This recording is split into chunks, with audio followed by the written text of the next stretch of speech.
Welcome to another podcast of Biz Echoes. I'm your host, Ali, and today we have Eddie Lamar. If you don't know who he is, he's been in the salon industry for over a decade now. He has mastered all parts of the business, especially in the training and development. So on this podcast, Eddie, a self-starter, he's run multiple businesses and he has mastered this part of the business. So we'll be discussing how did he navigate through each part of this business and how was he able to conquer all of this. So how are you, Eddie? I'm good. Thank you for having me. Likewise, it's nice having you here as well. So for all the viewers getting into this whole business fantasy thing, give them a little backstory on who you are and how you got started in the world of entrepreneurship. Yeah, absolutely. So I spent the majority of my career working in restaurants. That's how I got started right out of high school. I worked back of the house and the kitchen. The whole culinary scene was really exciting to me, and I mastered it really quickly. And then I was captivated by the process of new restaurant opening and the training involved, just high energy, mindset over matter. Just I loved it, and I made it a big part of who I was, and I made it a goal to be a traveling trainer for the restaurant that I was working for. And within a year, I was able to do that. It was really a great journey. I took that and I turned it into kind of molding my leadership skills and went into restaurant management, where when I left, I had put in 18 years with the same company. Um, Developing others, helping others to be their best and realize their true potential, and that's where I joined my wife in this industry. Awesome. And right now you guys are so you and your wife are the owner of Greenhouse Salon, right? Located in South Carolina. Yeah, we're located in Spartanburg, South Carolina. We've got the Greenhouse Salon and Head Spa. It's doing really well, and that's where we have our focus right now. Nice, nice. So I know like you mentioned a little bit about the restaurant and everything. At what like on stage like you guys personally, I mean you yourself you went from managing to like okay like I want to open my own thing like going through your mindset and yeah, like how was that? Well, it was craziness, really. We I was a manager through the whole COVID shutdown and the whole shift to takeout, and my company was really fantastic with taking care of their people, which was just another testament as to how I want to run my own business. And so that focus on taking care of your people in the midst of chaos and uncertainty really stood out to me. But it made me realize that it was the time to do my own thing with my wife. Became pregnant, and the strain of just the change in business and consumer behaviors, the restaurant staffing, just it was all kind of a factor, and it was playing a negative effect on my health and my mental well-being for my family. So we made the decision to open the salon right after everything loosened up. And so my wife returned back to behind the chair for I think about 6 months, uh, nearing our delivery date in January.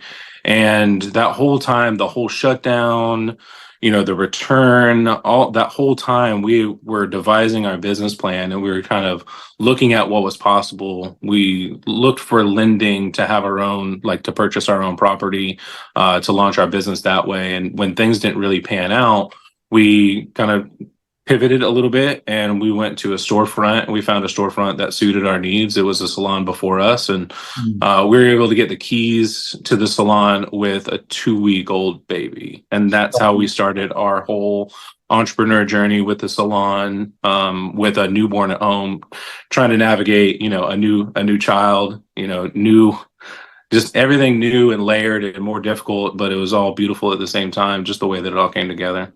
Yeah, yeah.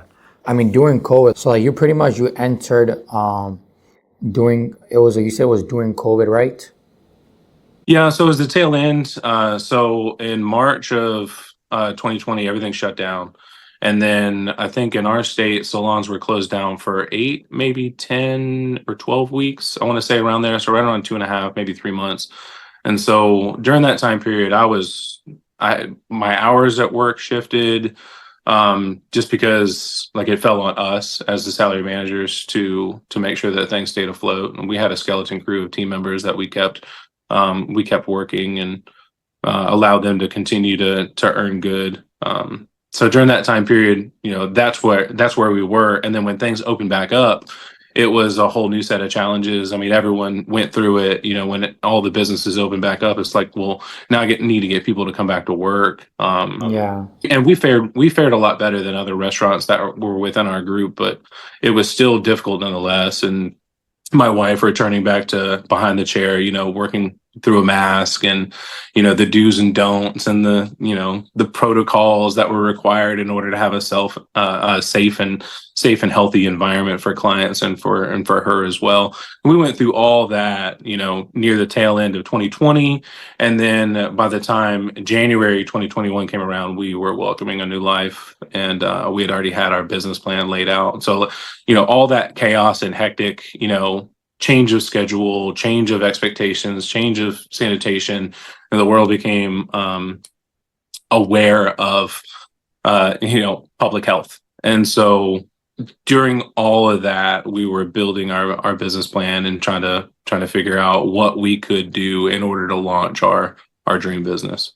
Yeah, I totally get that. Yeah, how you pretty much mentioned that, you guys were like in a whole like hole where you guys couldn't get out. Just, I mean, obviously it wasn't just you, it was everyone, all the businesses were down, and especially like, like your business is economy related, right? So it's Tied directly to how the index is performing.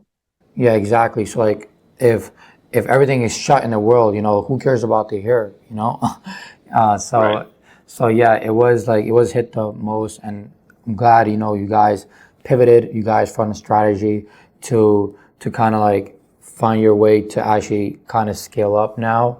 Now now what was like someone like going into a little bit tactics, like how was your salon different than a salon that was probably next door, like across the street?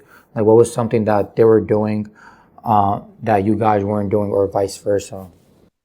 I'll have to go back to my wife's eagerness to do things the right way. So when she was a booth renter, she found out about Green Circle Salons, which recycles beauty waste. It's a very eco-conscious and good way to go about doing a business, as far as like being responsible for your waste and how you're impacting the outside world. As a booth renter, she wanted to do it, but she's just a booth renter, within someone else's building. And so when we open, we're like, all right, this is what we're doing. We're going to be, green. We're going to open as the greenhouse, and that's a different, inspiration for the name of our business. But and we want to be eco-conscious and aware of how we did business, and the little things that we did that could positively impact not only our community but also our planet. And so we partnered with Green Circle Salons when we opened. We wanted to have a low toxic environment. So I can't think of a single hairdresser, or stylist that wants to do perms or enjoys, lingering in a space that has the toxic fumes of nails. And so those are just not a part of our business model. So we have a low toxic environment, and we have plants throughout our space that um, contribute to that atmosphere, that fresh, inviting atmosphere for us. So that's how we kind of open to set ourselves apart. Yeah, yeah, it's good how you guys just niche down onto like, greenhouse salon rather than just a regular salon that could be opened up. I know like some like chemicals, like like keratin treatments, they have a lot of chemicals. So like, are you guys like doing keratin treatments, or how do you guys like approach like chemicals and stuff with that?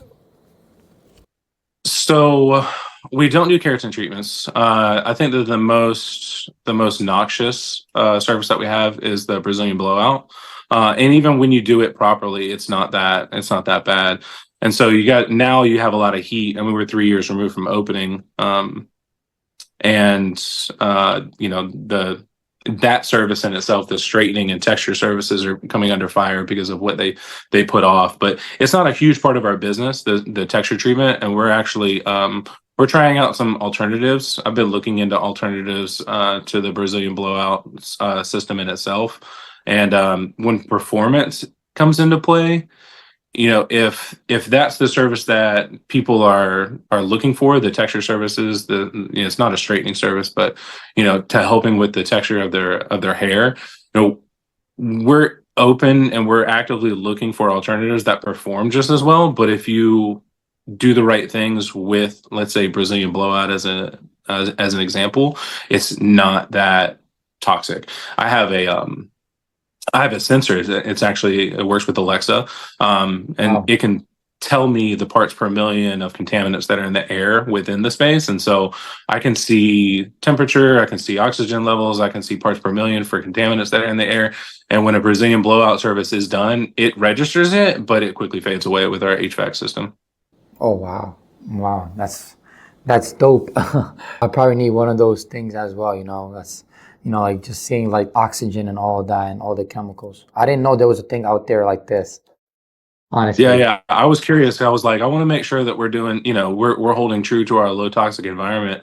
And so I found it and I was like, yes, this is the perfect fit for our salon. So I put it near our front door, just strategically away from our return vent. So it gets a good sample of what is in the air and kind of lingering, and it gets flushed within 20 minutes after the service is over with. So I'm not too worried about the Brazilian blowout service as a in particular, but I am mindful of making sure that we are taking the necessary steps to find alternatives if it's regulated, and said that it can't be performed indoors. So Yeah, I like the model. Like you guys, like cared more about the customers rather than like another dollar. You're like, okay, like let's focus on making sure it's is in good health position for the employees as well. Obviously, they're working there day in out.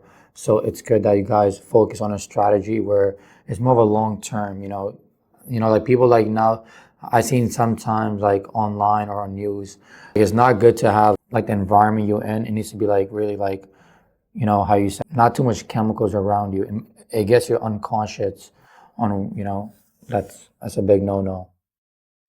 yeah, so the prolonged exposure is what the real risk is. Clients can come in, they sit in your chair for, let's say, 2 hours, and they receive the service, and they go back out, into the world, and they're breathing uh, normal oxygen and normal environmental factors. But to have that prolonged exposure is important to protect our team and make sure that doesn't become a factor. Yeah, for sure. Yeah, and then as far as I know, like you mentioned that within all your businesses, you were like managing teams and employees. Like, how do you approach on training and development for your employees, and actually like have a long term employee rate? Because I seen them a few times where like employees they come in and then they either leave within a few months. So how do you encounter that problem? So it's all about the relationship and the connection that you have with people.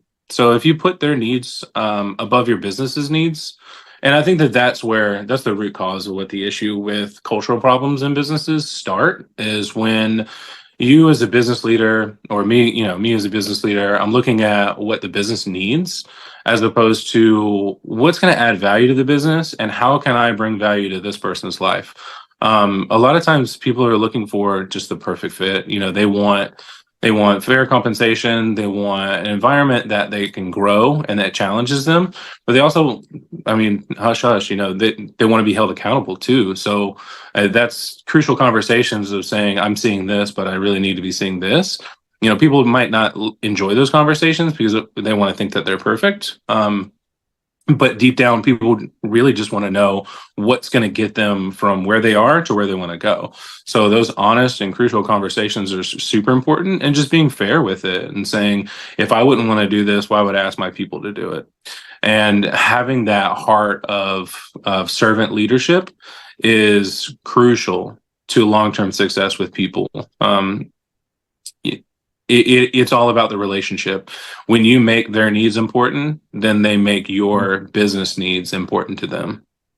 Yeah, 100%. Team is first, that's in a way like they're like people are leveraged, like you leverage them in a way to grow, but also like without them, like you're nowhere because they're like Right. the foundation of your business, of your salon as well. So is there like as far as like numbers wise and tracking, like is there any key metrics you track to have a successful team? Key metrics to track to ensure that you have a successful team. Is it, from an accountability standpoint, like what key metrics that I look at for my I team's mean, sake? like more of sort like okay, like how can we increase like the retention rate of this employee? Like okay, like for example, it could be like how many times are they coming? Like their performance mainly, like are they performing well? Are they coming often? Are they coming late? Such as that, like kind of like those metrics maybe. Yeah, so to translate, some things like that. So just to pick it apart a little bit. So if a team member is late, then the business is not a priority for them to be there on time, and so that invokes a crucial conversation of, hey, I've noticed that you've been late. Is it a transportation issue?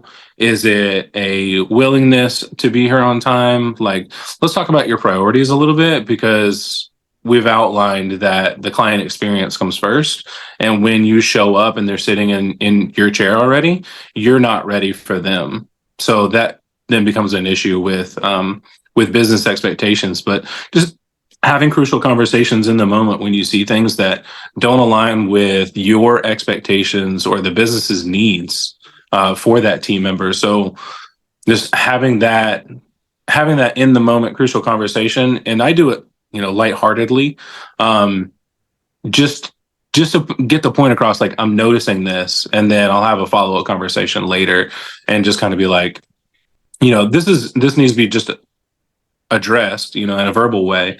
But if Yeah. it continues to happen, then I'm going to have to document it, and hold that team member accountable for that behavior. When it comes to, like, let's say, new client retention. So new client retention is a metric that you should be able to track within your booking software, or whatever software that you use to track your sales or process your sales. You can see when new clients are coming back and when they're not.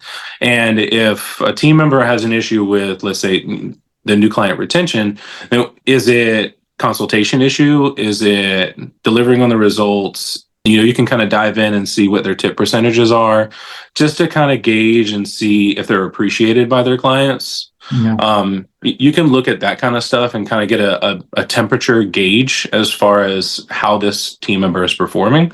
But just having those crucial conversations and letting them be aware of where they're at, and just being truthful and saying, this isn't average, or this isn't standard. This isn't indicative of what we want our business to look like. We're providing, or we're bringing in new clients, and it's your job to retain them. So if this is a direct, reflection of your performance, then, how can we turn this around and make an improvement here? Yeah, honestly, it comes like I see multiple. Like I've been to like barber shops and I got a haircut obviously before, and like literally like I think this was like about a month ago where I went to a barber shop, and it was my first time. The reason why I went there because my barber he went to vacation, so I'm like okay I need a cut like 100%. So let me like look around some barber shops. So then I seen this barber shop. I went. I was not satisfied. Like the place, like I was respected when I went in. I was speaking to this nice lady, like it was pretty cool. But then my service was just like horrible. Like the guy, like he was sitting in his chair and he was cutting my hair. So I was like, okay, like what is this? So it was just like the service wasn't good, and he did it like quick, like so I wasn't. I'm like, okay, I'm never coming back again. So I think like as far as like as a customer, it's mainly like it's mainly the service, and like how like even after your service is done, are the employees or whoever's working there telling me, hey, how'd you like it? Or like it should be like a pre-consultation after like kind of like a review of how'd you like it. Yeah. Yeah. And you don't always get that opportunity whenever people reach out and they say, hey, that was such a great great service, or, we kind of all just kind of step back and say, okay, job well done, or standard, upheld. But when people reach out and they say, hey, I didn't enjoy this, or this wasn't quite up to my liking, I hear people talk about it all the time. Like, they got, the business owner or the stylist, they get offended. Like, what do you mean you didn't like it? Or, why would you leave me a bad review? Well, this was my reality. And if you can't bend down or meet your customer base where they are, with their reality, and kind of understand their expectations, then you're not doing business right. You're not doing it for the right reasons. If you go into business and you do things to help people, and plain and simple, like, if you're in a position where you want to open a business and you want to help people, you're going to be successful. Because if that's always your heart, then you'll always have the opportunity to help people. People always, they'll share their experience. Like, I had an issue. Ollie's barber was out on vacation, and he needed a place to come, and he trusted us. you know he trusted us, and that's a big deal, as a business owner, to have a customer base that trusts you. Well, that story gets told, that your story gets told across the board, and it could be either bad, or it could be great. And that will make or break a business, and that all comes from the root of having a heart to help people. Yeah, exactly. And caring about your experience. Yeah, I agree 100,000%. Like, even like sometimes, like, let's say if I work with a client, right, and they need help with marketing, like, it's sometimes, like, if it's possible, like, let's say if it's an online service, which is like, then it's like, okay, like, let me go through the process, like, how is, like, if I like the service, or what are the customers saying. Let's say if I can't really, like, go out to the place, I look at the reviews and stuff like that. Because if they have bad reviews, or they're not like a good salon, then, like, if I market for that salon, what that does is that will let other people know that they suck. Because pretty much, you know what I mean? So marketing is good if your service is good. Because if your service is good, the customer comes in, then they will let your customers are pretty much like a marketing source in a way. Like, they bring you referrals. So, like, that's the truth. And this, Yeah, word of mouth will always be the highest conversion rate in any marketing attempt that you'll ever make as a business owner. yeah, You'll yield the most results from actual accounts of what people are experiencing in your business. That's why Google is so popular. I mean, I watch over all of our analytics, and I make the tweaks necessary within our digital presence, to make sure that we're presented to as many potential clients as possible. And a lot of it is weighted heavily in reviews, and it almost, like, I can tell you that of all the sources that reaches our booking site, the exact amount of guests or clients that found us on Google is the number that makes it to our website. So you can just shed the other numbers right off, and that's our conversion from being curious about a salon, or the greenhouse in general, and finding us on Google Business Listing. That number of people makes it to our booking site. It's huge. Google is a huge contributor and a huge factor when it comes to people finding your business. And so to have that word of mouth through Google reviews, through keywords, people that are so excited that they're like, this salon is the best in this area, and when those words get dropped into your Google reviews, Google says, wow, I'm really happy with this business. I'm going to put it up in the rankings, because it's being blown up with keywords that directly relate to what people are looking for. Are you guys, like, as a salon, putting out offers? So, like, let's say it says, I know, like, some websites, I land on the websites and it says, put your email now and get 10% on your next service. Like, are you guys doing anything of sort that? So we have in the past. It's not something that we regularly do. Um, I think it just ebbs and flows with your focus of what you're trying to do, or a season that you're going into. We're coming off of the tail end of summer. We did a Memorial Day special, just for that week, because we knew that it was going to be a slower week with the barbecue holiday. Yeah. So we'll pinpoint certain situations like that, or if we've got a new service that we need to market, or we're trying to market and get out a little bit of brand awareness for that service, then we'll run a special or a giveaway, which we just wrapped up a giveaway July 11th for our head spa services. So we do little things like that. I think we pride ourselves on being the best value in our area as well as the best results for our clients. So to kind of chip away and create more value there is not necessary for our clients and our client base. Yeah. Got it. So yeah, yeah, exactly. I mean, sometimes yeah, it's not good to put too many offers, because then it just sounds like okay, you're not like, like you're not a well-established business, or because like if you think about it, like look at the big companies, look at Louis Vuitton or Apple, like they barely do offers. But yeah, sometimes it's good to like, I seen a good strategy that really works, and literally every business owner is doing it. Doesn't matter if you're a salon or you're in a different business. But like, as you look at like all the customers, right? And you look at okay, like when this customer comes in, what else can you sell them on, right? So let's say if you guys have a head spa, right? So they're like, okay, come in for a head spa for $15. Once they come in, they get the service. Then you could like set up another appointment for their hair, so you could kind of like from your ad spend, you get a way more higher conversion. So I think that's a good strategy to like low ticket and then to high ticket after they come in, and then you guys are able to earn their trust to give you more money. Yeah, so the client journey a lot of times, especially in this, from what we've seen in this business, salon in particular, is people will try out a new business or a new salon for a haircut. Low ticket, they'll come in, they'll check the vibe, they'll find out, how you execute, if they get their desired goal, right? If they're able to reach their goal. And then while they're in the salon, they're talking about, we ask about what you like about your hair, what would you do differently, and then the conversation of color comes up. It's very, very rarely that people will come in and they'll say, I want the most expensive blonding service. Um, I've never been here before, so here's, $500-$600. Here's all my money.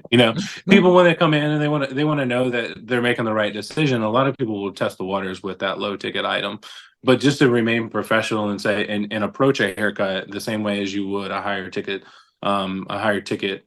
service, the same professionalism, the same in-depth consultation, the same um, keeping the topic on the client's goals or their needs as far as it relates to their pain point, and then keeping it focused on what the client needs or wants. That opens up the door for a lot more. So buying in to the business is important, and you have to have that professionalism in order to not say, oh, well, this is just a haircut, I'm just gonna whip through it. Ollie, you're in my barber chair for 5 minutes. I got you all cleaned up and you're ready to go, but you won't return. And that's kind of the drawback to having that divide. Yeah, yeah, yeah. I totally get that. So I mean, like staying in the same topic, right? I want to stay here like a little bit in the marketing thing. Um, so like let's say like you guys get a customer, like how do you guys like retain those customers? Because obviously like the most of the money you guys actually profits all from existing customers, and that's in any business. Yeah. So you have to understand the value equation for the client. And I refer to that as something that I learned in the restaurant. So, when someone's done with their meal in a restaurant, they pat their belly and they pat their wallet, and if neither one's been taken care of, they don't feel like they got their value. And so the same goes for really all service industry, the results and the cost. And so if people can't justify the cost to the results, or their experience in general, they're not going to want to come back. And so understanding what the client experience is when they first walk in, is it a pleasant atmosphere where they greeted warmly? Were they spoken kind to? Did we connect with them on their needs and their desires for their goals? And then did we deliver? And that is what you kind of really have to focus on, is that value equation of, is this new thing, or is this layered amenity going to create the value for my clients in a way that will make them want to come back time and time again. And so to really look at the client journey, not only from finding us on Google or finding our website or seeing us on social media, but by the time that they check out and they're asked, this maintenance is 6 to 8 weeks, that falls on this week, would you like to rebook? From beginning to end, how was their experience with your business? And really kind of taking a deep dive and, maybe a couple gut punches. I mean, Wow. we invested in offering coffee, and we only have a few people that actually take us up on it while they're in our salon. But to have it available and to offer it is a value to clients as well. That is just another option to their experience. Yeah, this is like really key. I learned this in sales. Like you literally said it. It's not like what you say to the client or the customer, is how you make them feel. Because no one will never remember what you said, but they will remember how they felt. Like the Mhm. environment, like they'll remember that coffee. I'm telling you, like they'll remember that Yeah. coffee. Like even with me, like the first time I went to a dealership when I got my car, it was a Nissan dealership. I got offered coffee. I remember that, because I felt good. I'm like, oh, I'm getting coffee. It's really Right. good. And yeah, like even if it costs you a couple of dollars, who cares? At the end of the day, like they will bring more customers to you, and they're happy. Yeah. So that's a Maya Angelou quote. People may not remember what you said or did, but they'll always remember how you made them feel. And that is at the heart of the service industry. As far as the key to success is kind of being aware and empathetic as to how you're making your clients feel. There's a lot of times, and this is just a part of growing pains in the industry or any service industry. But when people are learning the soft skills on how to talk to people and how to relate to people, have open conversations, um, there's a huge learning curve. And there are things that you might not realize that you said or asked, that are kind of stepping on your client's toes or making them feel a negative way. But you have to learn what's acceptable or what's okay, what's not okay in conversation in those soft skills situations to get the client to open up, but not feel as if you're trying to insinuate something. Or prime example, this happens every day in salons across America. A client comes in, they've got poor texture hair, not well maintained, and they're not using professional products. Maybe they love Suave, maybe they love, Head and Shoulders. But they're coming in and they're spending, over $200 for a color service, but they're not maintaining the integrity of their hair with professional products. There's, I guarantee you that tons of stylists out there that are like, ew, you use what? And that can sit poorly with a client. It's judgment, it's poor connotation, it's implying that they're not doing the right thing. And that's just a small example of how, you can fall into that pit of creating a poor experience for a client when, you don't realize that your soft skills just need improvement. It's the most obvious thing that it's always lacking. That's what I seen. It's like, okay, like for example, in business, when you guys get a client and they're very satisfied, like right there and then you're like, hey, like if you know anyone else, your friends or family, bring them in, and then yeah, and then I'll give you this gift card, 10% off. They're like, Mhm. okay, boom. As soon as they're happy at their happiest level, that's when you can ask for referrals. And this one trick, and then those referrals bring more referrals. It's just like it's a cycle.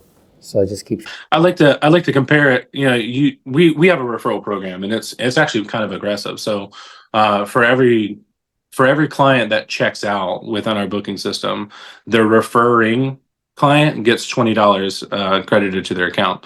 So if I was a guy and I wanted free haircuts, you know what I mean, I would just refer two male clients a month, and I would have a free haircut.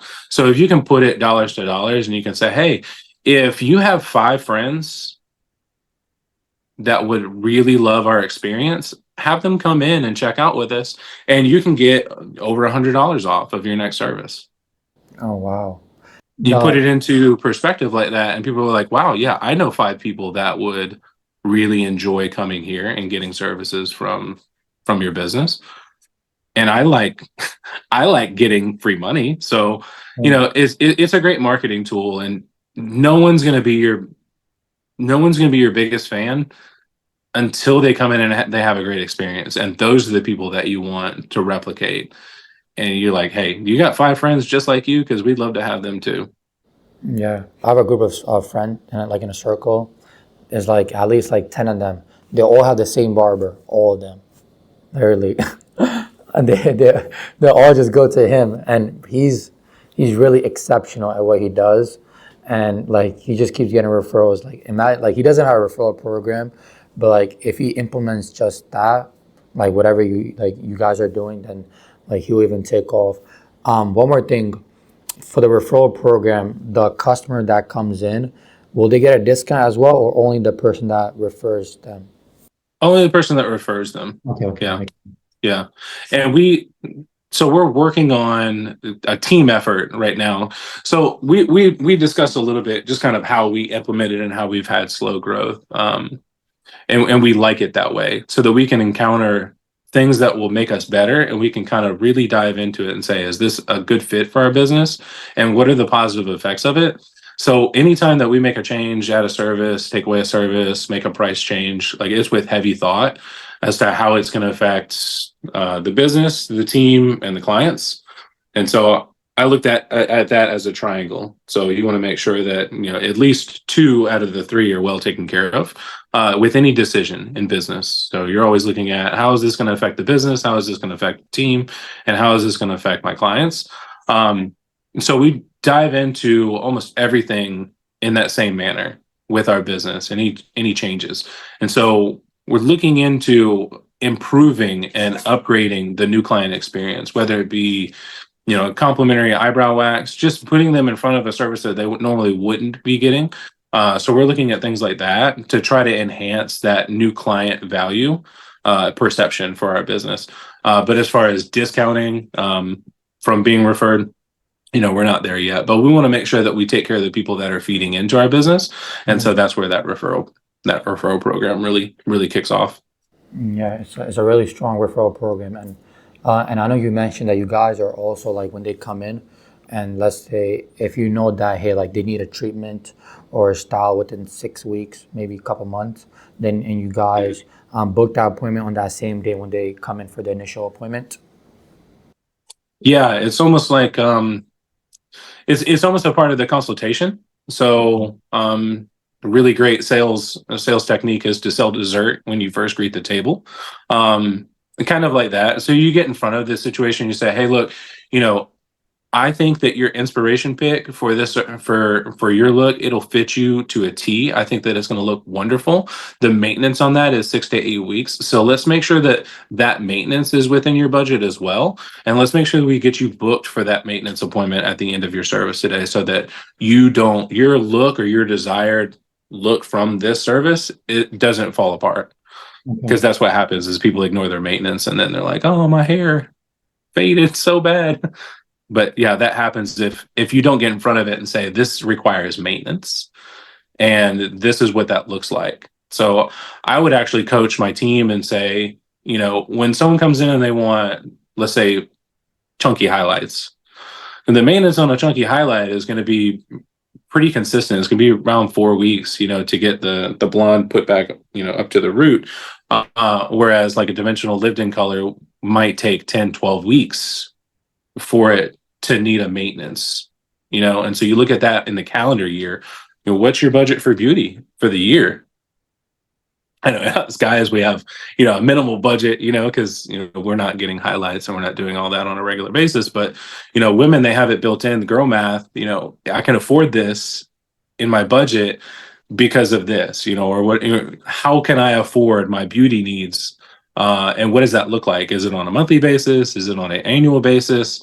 And that's been a big shift towards the modern blonding and lived in color, is because it's a lower maintenance. Yeah. So to get in front of that and kind of talk people through it at the consultation, well, maybe they want chunky highlights, but they can't afford the maintenance for that look.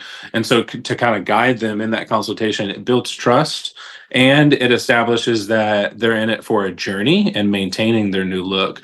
And so kind of getting in front of it on the front end is what's most important. And then, so once, yeah, and then it's kind of like a gym membership in a way, like you're just setting appointments, which is smart. But how do you guys like go about like cancellations? I know that's quite often in your industry. What is your process on that? So we have a standard cancellation policy. It's 48 hours and 24 hours. But we started in 2022. So we did our business all throughout 2021, and then it was like November, December of 2022, and I think it was like a variant of COVID that was popping up, and then everyone got freaked out, and they're like, okay, well, I'm sneezing, so I'm not well, or whatever the case may be. Just we suffered a ton of cancellations, and we said, okay, well, how can we get in front of this to safeguard the business and our team's livelihood? And so we implemented deposits on all of our services. So at the time of booking our clients, we require our clients to have a card on file and to have a 50% deposit for that service that's booked. And so if a client has to cancel within 48 hours, it's a 50% cancellation fee. And if they have to cancel within 24 hours, it's the same as a no-show, which would be a 100% cancellation fee. Now, we do have exceptions. Of course, I think, to have such a hard-nosed, policy in place, no matter what happens, we're going to process the fee, and then we're going to take it on a case-by-case basis as to whether it was an emergency, whether we retain it on the client's account to use towards their next service or not. I think that's a grace factor that comes into play on a one-on-one basis.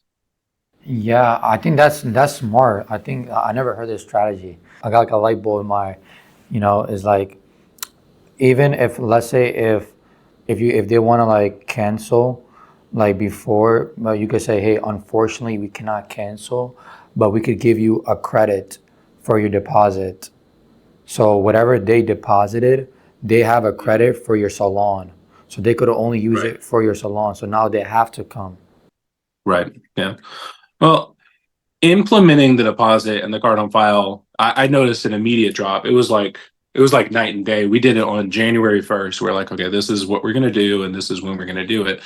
And I've been tracking all of our conversion rates. Our conversion rate was cut in half as soon as we started doing that, and that's a good thing. And so I think that that's probably the first time that you'll hear that dropping your conversion rate is a good thing. But when it comes to cancellations, we're staffing. We've got people that we're paying, to be in position in the business to service clients, and then you lose half of your bookings. Well, the cost of labor didn't go anywhere, but your revenue did, and so it's okay to lose half of your conversions as far as converting a client when they're the clients that want to be in your business. And so requiring that card on file and that 50% deposit for the services ensures that the clients that are reserving their appointments are the ones that want to be in our business receiving those services, not just someone who's looking for a service and they're going to book an appointment with 4 salons, and then whichever one is most convenient on the day of is the one that they go to. That's kind of a magnified look at what that situation looks like. But there are people that do that in restaurants. Oh, this restaurant's on a 20-minute wait, this one's on a 10-minute wait, I'm going to put my name here, here, here, and here, and then whichever one can seat me the fastest is the one that I'm actually going to go to. Well, all the restaurants that you put your name on the wait list at, they then inflated their wait times for all the clients, or customers that were serious about visiting their business. Yeah. And so we look at it as a positive to implement those strategies. And it's reduced a lot of heartache and headache as far as the business is concerned. Whether we have team members that are like, man, I was going to do $600 in sales today, but because of that cancellation, I'm only going to do 50. Yeah. That's their income, and that kind of it allows us to bridge the gap between our promise to our team and our promise to our clients. So Yep. that's how we approach our cancellations. And is the like it's the same thing with marketing. So like let's say like some companies they're getting tons of conversions. So a good strategy to implement for any business is you add friction. So you have lots of conversion, add some friction. So how can we make this process a little bit harder for them to book? Not like okay, impossible. Like okay, ask them these questions, stuff like that. So it makes them more qualified. So yeah, the conversions drop, but then it's more qualified, and then vice versa. Like if you're not getting enough conversions, then take away some friction. And then if you're not getting qualified leads or you're not getting conversions, then your targeting is off. So you're not targeting the right people. So it's literally only three things to get customers in marketing. Is literally like fix those little strategies. Yeah. And then finally, what's next for Greenhouse Salon, and what are you looking out in the long term for your salon? So we have, I've mentioned it before, we've spent the past 3 years perfecting systems and how we onboard clients, finding our target audience, presenting the best value to our clients and potential clients as possible. The next is just to continue to grow our team. Social media has been a focus for this year, and I think that'll continue to be a big focus in broadening our reach. We are now ranking number one in our area on Google as far as Google search. Thank you. Yeah, that's been my baby. And making sure that everything's fine-tuned in that. So just we've got the foundation within our business to continue to excel and continue to grow. I'd like to see us have our own location, so not leasing, but paying a note on actual property that we own within the next 5 years. I think that's a realistic goal. But it all starts with people, like we mentioned earlier, and that's really the focus, is to make sure that of the like I've got like 10 potential candidates for our business right now, making sure that I hire the right, 2 or, potentially 3 to go into this next chapter of our business and make sure that we have the best foundation possible to grow forward. As a good strategy to like go, because you don't want to go too fast. Like how they say, and there's multiple like big corporations. Like what was it? What was this thing on this company? It was Chick-fil-A, and then it was Boston. What on Boston Market was it? That one, yeah. So like when they first started out, I'm not sure if you know the story. So they were beating Chick-fil-A like crazy, but Chick-fil-A like they literally took their time on each location, and now look at them now. Like they're outperforming Boston Market, outperforming them. But yeah, like in the beginning, like they were like stuck. Yeah, well, I mean, a lot of times it can feel like you're stuck, but it's just an opportunity to take a deep breath and find out what's working and what needs to be improved on. And as long as you take those necessary like gut punches, and in working through those moments, then you're just preparing yourself for the inevitability of tremendous success and tremendous growth. And it needs to be in a way that you're not outgrowing your ability to manage the business. And so to having the right systems in place during that slow period or through that growth period, having them locked in and perfected, it allows for a much stable growth much quicker, if that makes sense. So instead of quick, tremendous growth that's uncontrolled and it's chaos, you can do 100 clients a day, but what does that look like within your business? Or you can do 50 clients a day for a year and then grow that to 75 clients a day the next year. And you already know how to manage those situations and that volume because you did it at a sustainable growth factor. and not completely out of control, you lose your client experience, you lose your reputation, you lose your brand. You then become the business known for poor execution and terrible value. Because why? Because you weren't ready for the growth. Yep. Yeah, is a famous business quote. Whatever goes up quick comes down quick, but slow growth is the best growth. And then yeah, before like we end this podcast, my favorite question is, you had to go back in your 20s, like what advice will you give to your younger self? The best advice is you're never ready for the next step. Never, never mentally prepared for the next step. I spent my entire 20s making sure that I was doing the things that I thought were going to prepare me for my next role or my next level of responsibility, when I should have just done it. And I should have just gone for it. And that's probably the best advice that I could give myself, is get out of your own way. If opportunity presents itself, you're ready. And if you're not 100% ready, there are people that can support you and help you to get there much faster. So that would be my advice. Yeah, it's a really great advice. It hit me hard. Yeah, well, it's been fantastic having you on the show, Eddie. Thank you for sharing your thoughts and experiences as a successful salon owner and growing as well as scaling your business. But before we wrap up, where can our listeners connect with you and learn more about Greenhouse Salon? So our most active account is Instagram. That's greenhouse.salon.headspa on Instagram. And you can visit our website. It's greenhousesalonandspa.com. Perfect, perfect. Yeah, listeners, be sure to check it out. And yeah, it was nice having you again, Eddie. It was great being here. Thank you, Ali. I had a great conversation with you. Same here.